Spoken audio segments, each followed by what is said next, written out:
दुखी और अशांत मन से छुटकारा कैसे पाएं, आइए जानते हैं। बहुत समय पहले की बात है। गौतम बुद्ध अपने कुछ शिष्यों के साथ एक नदी के किनारे से गुजर रहे थे।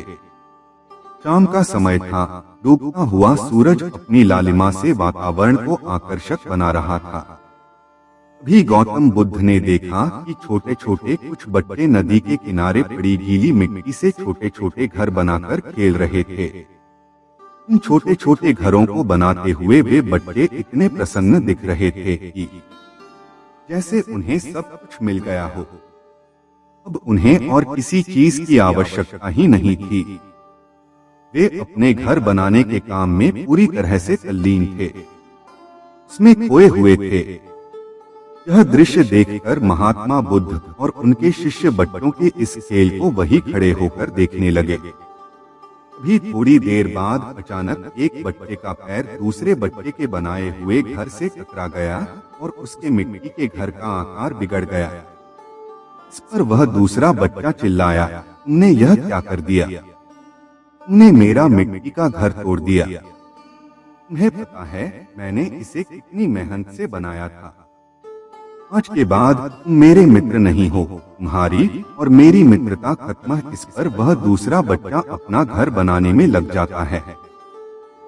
थोड़ी देर बाद उन बच्चों की माताएं वहां आ जाती हैं, जो कि वही नदी किनारे कपड़े धो रही थीं। आकर कहती हैं, चलो बच्चों, शाम का समय हो आया है, इसीलिए अब घर चलो। इतना सुनते ही वे सारे बच्चे अपने खुद के बनाए हुए मिट्टी के घरों के ऊपर से कूद कूद कर उन्हें तोड़ने लगे। वे सभी खुशी से चिल्ला रहे थे और मिट्टी के घरों पर कूद रहे थे।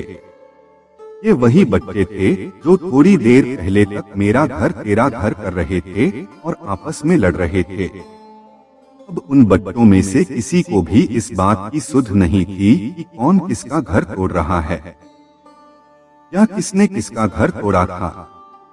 थोड़ी देर उछल कूद करने के बाद वे बच्चे एक दूसरे के कंधों पर हाथ रखे मस्ती मजाक करते हुए वहां से चले गए। जब अब उन बच्चों ने ये माना हुआ था कि ये मिट्टी के घर उनके हैं, तब तक उनके बीच लड़ाइयां भी हो रही थीं। उनकी मित्रता भी टूट रही थी। लेकिन जैसे ही बच्चों को पता चला कि अब रात होने वाली है और अब उनके असली घर जाने का समय आ चुका है, तो बच्चों का मिट्टी के घर के प्रति सारा मोह समाप्त हो गया और उन्होंने खुद ही कूद कूद कर उन घरों को तोड़ डाला और खेलते कूदते अपने अपने घर चले गए। इस घटना को महात्मा बुद्ध और उनके शिष्य पूरे ध्यान से देख रहे थे। लेकिन जाते हुए बच्चों को देखकर बुद्ध मुस्कुराने लगे। उस शिष्यों ने बुद्ध के मुस्कुराने का कारण पूछा। तब बुद्ध कहने लगे, शिष्यों, ऐसा ही हमारे जीवन के साथ भी होता है।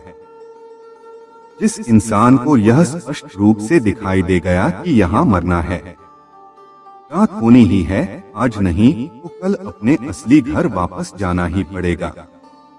उस इंसान का इस संसार के प्रति सारा मोह, सारा रस समाप्त हो जाता है। जैसे जब उन बच्चों को यह महसूस हो गया कि यह तो उनकी ही बनाई हुई दुनिया थी जिसमें वे कुछ देर के लिए खो गए थे, उनका असली घर तो कहीं और है, तो उन्होंने खुद ही अपने उन मिट्टी के घरों को तोड़ दिया और उनसे मुक्त हो गए। बुद्ध ने आगे कहा कि लोग मुझसे अक्सर पूछते हैं कि हमें इस संसार से मुक्ति कैसे मिलेगी, जबकि सत्य तो यह है कि तुम्हें मुक्त होने की जरूरत ही नहीं है। तुम तो पहले से ही मुक्त हो, ये तो बस तुमने मान लिया है कि तुम दुनिया से जुड़े बैठे हो। ये तो बस एक सपना है जिसे तुम सच मानकर जिए चले जा रहे हो। लेकिन ये सपना भी एक दिन टूट ही जाएगा, क्योंकि सभी सपने अंततः टूट ही जाते हैं। ये भी टूटेगा जब तक उन बच्चों ने उन मिट्टी के घरों से खुद को जोड़ रखा था, उन्हें अपना माना हुआ था। तब तक उनके अंदर ये भय भी बैठा हुआ था कि कहीं ये टूट ना जाए, कहीं कोई इनको नुकसान ना पहुंचा दे। जैसे ही शाम होने को आती है, उन बच्चों का उनके असली घर जाने का समय आता है। उनका उन मिट्टी के घरों के प्रति सारा भय, सारा प्रेम समाप्त हो जाता है। ये जीवन भी ऐसा ही है। वो सारी चीजें जिनके लिए तुम हमेशा डरे हुए रहते हो, चिंतित रहते हो, जिनसे तुम जुड़ाव महसूस करते हो, वो सब कुछ बस एक सपना है जिसमें तुम जिए चले जा रहे हो। और ये सपना किसी भी क्षण टूट सकता है। जिन चीजों और लोगों को तुम अपना मान बैठे हो, वो तुम्हारे हैं ही नहीं, ना कभी थे। यह तो बस तुम्हारा भ्रम है। और दुनिया में लाखों लोगों का यह भ्रम हर रोज टूटता है। तुम्हारा भी टूटेगा। बुद्ध आगे थोड़ा गंभीर होकर कहते हैं, यह दुनिया एक सपना तो है ही, लेकिन साथ ही साथ यह सत्य को जानने का एक अवसर भी है। अब यह आपके ऊपर है कि इस हाथ आए अवसर को आप चिंता या तनाव में बिताते हैं या फिर एक सार्थक खोज में। क्योंकि एक बात तो निश्चित है कि हम सभी हर पल बीतने के साथ ही अपनी मौत के और करीब पहुंचते जा रहे हैं, और एक न एक दिन हम सबको उसका सामना करना ही पड़ेगा। अगर आप लोग इस दुनिया को इस नजरिए से देख पाएं, तो दुनिया की कोई भी परेशानी, कोई सा भी दुख आपको अशांत या परेशान नहीं कर पाएगा।